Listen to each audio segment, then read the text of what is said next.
দুইটা দুইটা ভয়ঙ্কর পাপের কথা বলে দেই। এই দুইটা পাপে যারা আসক্ত হয়ে আছে তারা তওবা করে ফিরে আসলে পরেও সারা জীবন তাদেরকে এটা সাফার করতে হবে। কথা বুঝতে পারছেন না?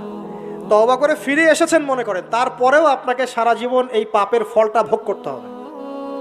এক, মাদকদ্রব্য দীর্ঘদিন সেবন করেছেন, তওবা করেছেন, ফিরে এসেছেন, আল্লাহ হয়তো মাফ করে দিয়েছেন, আল্লাহ পাক মাফ করে দিয়েছেন, বাট আপনি আপনার দেহের যে ক্ষতিটা করে ফেলেছেন এটা পোষাতে পারবেন না।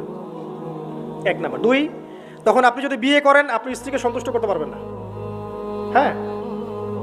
দুই নাম্বার হচ্ছে এই যে গোপনে যুবকরা যে পাপটা করে, মাস্টারবেশন, যেটাকে আমরা বলি হস্তমৈথুন, এই পাপ যেসব যুবকরা করছে বা করে, এবং অ্যাভেলেবেল এই পাপটা সবাই করে, কারণ এখন পর্নের যুগ, পর্ন দেখলে তো আর কোনো উপায় নাই, তখন তো এই পথেই যেতে হচ্ছে, নিজের উপরে নিজেকে জুলুম করতে হচ্ছে।